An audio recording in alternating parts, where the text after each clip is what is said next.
जय हिंद मित्रांनो, आपल्या यूट्यूब चॅनलवर मी सर्वांचं मनापासून स्वागत करत आहे। आजच्या या व्हिडिओच्या माध्यमातून आपण शिक्षण आयुक्त कार्यालयाच्या मार्फत जेवढ्या काही आस्थापना आहेत महाराष्ट्र राज्यामध्ये त्या प्रत्येक आस्थापनांना या ठिकाणी बिंदू नामावली अद्ययावत ठेवण्याकरिता महत्त्वाचं पत्र पाठवण्यात आलेलं आहे।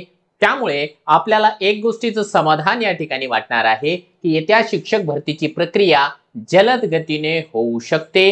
कारण काय आहे त्याविषयी आपण सविस्तर माहिती या व्हिडिओच्या माध्यमातून जाणून घेणार आहोत। परंतु तत्पूर्वी आपण जर चॅनलवर नवीन असाल तर आमचे चॅनल सबस्क्राइब करा, साइडचे जे बेल आयकॉन आहे त्याला देखील प्रेस करा, जेणेकरून शिक्षक भरतीच्या संदर्भामधल्या कोणत्याही माहितीची अपडेट आपल्याकडून मिस होणार नाही। चला तर मित्रांनो बघूया माहिती। परंतु माहिती पाहण्याच्या पूर्वी आपण जर का सध्या जे काही नोटिफिकेशन आलेली आहे टीईटी परीक्षेची त्याची तयारी करत असाल तर त्याच्याकरिता उपलब्ध आहे मिशन टीईटी ऑनलाईन बॅच। यामध्ये पेपर 1 आणि पेपर 2 करिता आवश्यक असलेले सर्व विषय अवेलेबल आहेत। तुम्हाला PDF notes, test series, live plus recorded lectures असं संपूर्ण एक कंप्लीट पॅकेज या ठिकाणी मिळणार आहे। तुम्ही जर उर्दू मीडियमचे कॅन्डिडेट असाल तर उर्दू माध्यमामध्ये देखील बॅचेस अवेलेबल आहेत, मराठी माध्यमामध्ये देखील अवेलेबल आहे। तुम्हाला जर का आताच नोटिफिकेशन आलेली आहे या ठिकाणी फेब्रुवारी महिन्यामध्ये येणार आहे सीटीईटीची परीक्षा, दोन्हीचं जर का तुम्हाला कंबाईन स्टडी करायची असेल तर कंबाईन स्टडीसाठी या ठिकाणी अवेलेबल आहे कॉम्बो नावाची बॅच। ही बॅच देखील तुम्हाला अतिशय फायदेशीर ठरणार आहे। सगळ्या गोष्टी तुम्हाला मिळतील मास्टर टीचर या ऍप्लिकेशनवर, प्ले स्टोर वरून आपण सहजपणाने डाउनलोड करून घेऊ शकता। याच्यासोबतच तुम्हाला टीईटी परीक्षा करिता टेस्ट सिरीज हवी असेल तर पेपर 1 करिता 20, पेपर 2 करिता 20 आणि याच्या व्यतिरिक्त 100 प्लस सब्जेक्ट वाइज टेस्ट तुम्हाला अवेलेबल करून देण्यात आलेल्या आहेत। या सगळ्या गोष्टी तुम्हाला मिळेल मास्टर टीचर नावाच्या प्लॅटफॉर्मला। आणि पेपर 1 करिता 2 आणि पेपर 2 करिता 2 अशा 4 अशा फुल लेंथ टेस्ट फ्री देखील ऍप मध्ये अवेलेबल आहे।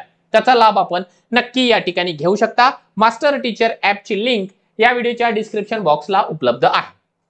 बघा, महाराष्ट्र शासनाच्या शिक्षण आयुक्तालयाच्या वतीने एक महत्त्वाचं पत्र पाठवण्यात आलेलं आहे मागच्या 17 तारखेला। ठीक आहे, थोडंसं जुनं आहे, जुनं नाही म्हणता येणार, या आठवड्यामधलंच आहे। आता हे पत्र या ठिकाणी जे काही आयुक्त आहेत महानगरपालिकेचे महाराष्ट्रामधल्या सर्व, त्यांना यासोबतच मुख्य कार्यकारी अधिकारी जिल्हा परिषदा सर्व म्हणजे सर्वच्या सर्व जिल्हा परिषदांच्या सीओना आणि ज्या खासगी शैक्षणिक संस्था आहेत त्यांचे अध्यक्ष आणि सचिव यांना इश्यू केलेलं हे पत्र आहे, अतिशय जास्त महत्वाचा। याचा विषय आपल्या फार जीवाभावाचा आहे, कारण याचा विषय आहे पवित्र पोर्टल मार्फत शिक्षक पदभरतीसाठी बिंदू नामावलीच्या माहितीबाबत आणि याला संदर्भ जोडलेला आहे त्या लोकांनी या ठिकाणी 29/11/2023 या ठिकाणी एक पत्र आणि याच्यासोबतच 16 जानेवारी 2025 चं पत्र। आता यामध्ये तपशिलाने जर का आपण माहिती बघितली किंवा हे नेमकं प्रकरण काय आहे, विषयामधून जर का आपल्याला फार जास्त स्पष्टता येत नसेल तर यामध्ये आपल्याला लक्षात येईल।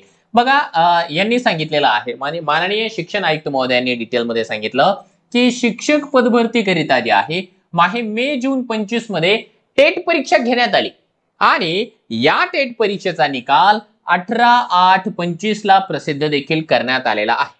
ठीक आहे, आता या परीक्षेमधील स्थानिक स्वराज्य संस्था तसेच मुलाखतीशिवाय या निवडीचा पर्याय निवडणाऱ्या शैक्षणिक संस्थांनी मुलाखतीशिवाय या प्रकारामध्ये तर ज्या शैक्षणिक संस्था मुलाखतीसह निवड प्रक्रिया असा पर्याय निवडतील त्या व्यवस्थापनांकरिता मुलाखतीसह निवड प्रक्रिया अशा पद्धतीने त्या दोन निवड प्रकारामध्ये गुणवत्तेनुसार कारवाई करण्यात येणार आहे। म्हणजे हे हा तर इतिहासच आहे की आता इथून पुढे शिक्षक भरती होणार आहे। जिल्हा परिषदेला तर विदाऊट इंटरव्ह्यूज होणार आहे, परंतु ज्या प्रायव्हेट सोसायटीज आहेत प्रायव्हेट सोसायटीजना स्वतः या ठिकाणी ऑप्शन्स देण्यात येतात। 2 ऑप्शन्स असतील त्यांच्याकरिता, त्यांनी विथ इंटरव्ह्यू जायचं आहे किंवा त्यांना विदाऊट इंटरव्ह्यू जायचं आहे। आता हे झालंय जनरल। याच्या व्यतिरिक्त त्यांनी काय सांगितलंय बघा, यामध्ये त्यांनी सांगितलं की शिक्षक अभियोग्यता बुद्धिमत्ता चाचणीनुसार पदभरती सन जे आहे 2024-25 ची जी काही संच आहे त्यानुसार होणार आहे। एकूण मंजूर पदे किती, कार्यरत पदे किती आणि रिक्त पदे किती या गोष्टी विचारात घेऊन करायच्या आहे। त्यासाठी विषय आणि आरक्षण निहाय रिक्त पदांची माहिती तयार असणे आवश्यक आहे। म्हणजे शिक्षक भरतीची प्रक्रिया आपल्याला लवकरात लवकर सुरू करायची आहे आणि याकरिता जे आहे आपल्याला या गोष्टी माहिती असायला पाहिजे की एकूण वर्ग, कोणत्या वर्गाची किती पदं आहेत विषय, कोणत्या विषयाची किती पदं आहेत आणि आरक्षणानुसार म्हणजे कोणत्या कॅटेगरीची किती पदं आहे. कॅटेगरीमध्ये देखील सब कॅटेगरी, हॉरिझॉन्टल कॅटेगरी आपण म्हणतो, त्यानुसार आपल्याला माहिती हवी आहे. आणि या सगळ्या गोष्टींची माहिती आपल्याला कधी मिळू शकते, त्याकरिता महत्वाची ठरते या ठिकाणी बिंदू नामावली. ठीक आहे. यापूर्वी संदर्भाधीन पत्रान्वये मागील पदभरतीच्या वेळी बिंदू नामावली तपासणी करण्याबाबत सविस्तर सूचना ऑलरेडी देण्यात आलेल्या आहेत. त्यामुळे आता ज्या आस्थापनांनी या ठिकाणी बघा मित्रांनो 2022 ची जी काही शिक्षक भरती झाली त्याच्यामध्ये टप्प्याटप्प्याने दोनदा जाहिरात आली. टप्पा 2 मध्ये जर का 24-25 च्या संच मान्यतेनुसार रिक्त पदे विचारात घेऊन कारवाई करण्याबाबत निर्देश दिलेले होते. जुन्या पत्राचा उल्लेख केला त्यांनी.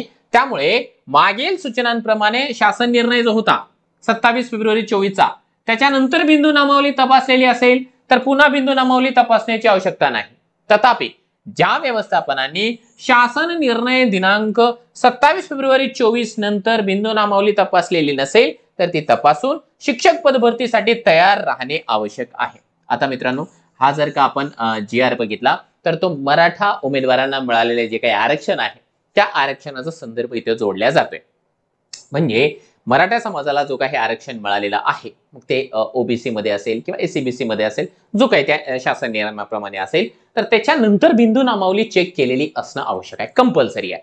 ती जर का तुम्ही ऑलरेडी चेक केलेली असेल या तारखेच्या नंतर तर परत चेक करण्याची आवश्यकता नाही.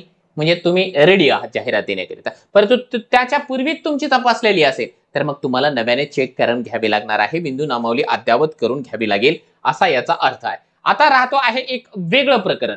वेगळं प्रकरण म्हणजे काय की जे काही पेसा क्षेत्र आहे किंवा ज्या जिल्ह्यांमध्ये आदिवासी बहुल संख्या जास्त आहे अशा 8 जिल्ह्यामध्ये, ज्यामध्ये नाशिक, धुळे, नंदुरबार, पालघर, यवतमाळ, रायगड, चंद्रपूर आणि आपलं गडचिरोली या जिल्ह्यांचा समावेश आहे, त्यांचे सुधारित आरक्षण व बिंदू नामावली विहित करण्याबाबत शासन निर्णय या ठिकाणी 29 जुलै 2025 ला निर्गमित झालेला आहे. या सर्व प्रचलित तरतुदी विचारात घेऊन बिंदू नामावली तपासून घेण्यात यावी. आता हे सगळ्यांना सूचना गेलेल्या आहे. आता काय होईल, आपलं रजिस्ट्रेशन अजून बाकी आहे. रजिस्ट्रेशन लवकरात लवकर होईल. इकडे आपलं रजिस्ट्रेशन आणि इकडे यांची बिंदू नामावली जर का दोन्ही कामं मित्रांनो या ठिकाणी पॅरलल पद्धतीने चालल्या, समांतर पद्धतीने चालल्या तर आपल्याला असं वाटतं की या ठिकाणी लागणारा जो काही कालावधी आहे तो थोडासा कमी व्हायला आपल्याला मदत मिळेल. आणखी त्यांनी काय सांगितलेलं आहे की बिंदू नामावली बाबत जर का काही तक्रारी प्राप्त असेल तर तक्रारींची शहानिशा करूनच पदभरतीची कारवाई करावी. कारण बऱ्याच जिल्ह्यांमध्ये जे आहे ना बिंदू नामावली बाबत तक्रारी ऑलरेडी आहेत. आता त्यामध्ये सत्यता असू देखील शकेल. ठीक आहे. तर असं जर का काही असेल तर त्याची शहानिशा करा, क्रॉस व्हेरीफाय करा, त्यानंतरच पदभरतीची जाहिरात द्या असं त्याने सांगितलेलं आहे. कोणत्याही प्रवर्गातील उमेदवारांवर अन्याय होऊ नये यासाठी सामान्य प्रशासन विभागाचे बिंदू नामावली बाबत प्रचलित तरतुदी विचारात घेऊन बिंदू नामावलीची कारवाई पूर्ण करण्यात यावी. बघा हे जे 2 ओळी आहेत ना त्या अतिशय जास्त महत्वाच्या आहेत. कारण या संदर्भामध्ये बऱ्याच वेळा जे आहे वेगवेगळे एव्हिडन्सेस समोर आले, वेगवेगळ्या उमेदवारांनी जे आहे त्या पद्धतीने तक्रारी देखील केलेल्या आहेत. आता इथून पुढे कदाचित जे आहे त्या परीनं होणार नाही, कारण या ठिकाणी शिक्षण आयुक्त महोदयांनी त्या पद्धतीने जे आहेत स्पष्टपणाने सूचना दिलेल्या आहेत. आता अशी कारवाई करत असताना कार्यरत कर्मचाऱ्यांच्या नियुक्तीचा प्रवर्ग योग्य असल्याबाबतची खात्री जबाबदार अधिकाऱ्यांनी करावी. आता बघा बिंदू नामावली बाबत ना तक्रारी कुठे होतात, बऱ्याच वेळा काय होतं की समजा ऑलरेडी कार्यरत एखादा शिक्षक आहे आणि तो शिक्षक जे आहे ना या ठिकाणी समजा मी आहे उमेदवार, मी समजा OBCचा उमेदवार आहे आणि 2010 ला लागलोय, तर मला काय झालेलं आहे की मार्क जास्त मिळालेले आहे आणि मी ओपन मधून लागलोय. जरी मी OBCचा आहे, सिलेक्शन माझं ओपन मधून झालेलं आहे. आता मागच्या 15 वर्षापासून समजा मी ओपन मध्येच आहे.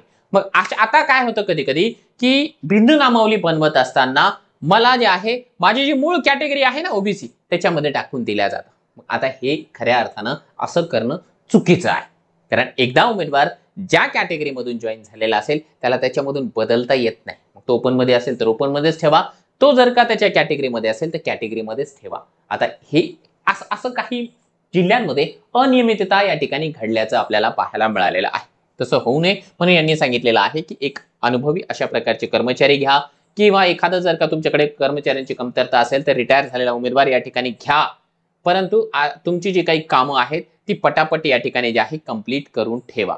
आता यांनी शेवटी 1-2 ओळीमध्ये काय सांगितलंय की पवित्र पोर्टलवर रिक्त पदांच्या जाहिराती देण्याची सुविधा दिल्यानंतर बिंदू नामावली न तपासण्याची करणे संयुक्तिक होणार नाही। यासाठी पदे रिक्त असलेल्या सर्व व्यवस्थापनांनी गट, विषय आणि रिक्त पदांची माहिती तसेच बिंदू नामावली तपासल्यानंतर कोणत्या प्रवर्गाची किती रिक्त पदे आहेत इत्यादी बाबतची माहितीची पूर्वतयारी करून ठेवावी। त्यामुळे जाहिरातींसाठी जास्त कालावधी द्यावा लागणार नाही, हा त्यांचा मनसुबा आहे। की एकदा समजा आम्हाला ठरलं की आपल्याला जाहिरात द्यायची, तर या जाहिरातीकरिता जो काही डेटाबेस आहे तो डेटाबेस आपल्याकडे ऑलरेडी रेडी असायला पाहिजे। त्याच्यामुळे जास्त कालावधी आपल्याला लागणार नाही। आपल्या अधीनस्थ शाळांमधील शिक्षकांच्या रिक्त पदांची पदभरती वेळेत पूर्ण होण्यासाठी वरील प्रमाणे कारवाई पूर्ण करण्याची दक्षता घ्यावी।